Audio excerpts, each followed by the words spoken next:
Magandang araw sa ating lahat. Ito may share ako tungkol dito sa ni-repair natin na Siopaw steamer. Bale, ang problema nito, ito daw ay grounded.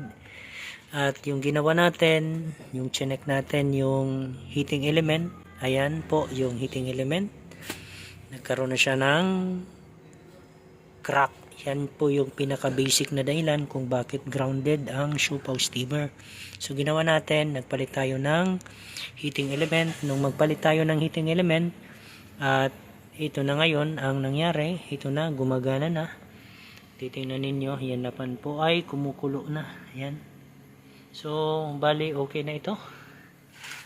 Yun lang muna yung ating isi-share ngayon. So, ulitin ko, pag grounded ang Siopaw steamer, malamang sira na ang heating element, nagkaroon na siya ngayon ng crack. So ang solusyon dyan, magpalit ng bagong heating element para ma-solve ang problema. So, hanggang dito na lang itong ating sharing.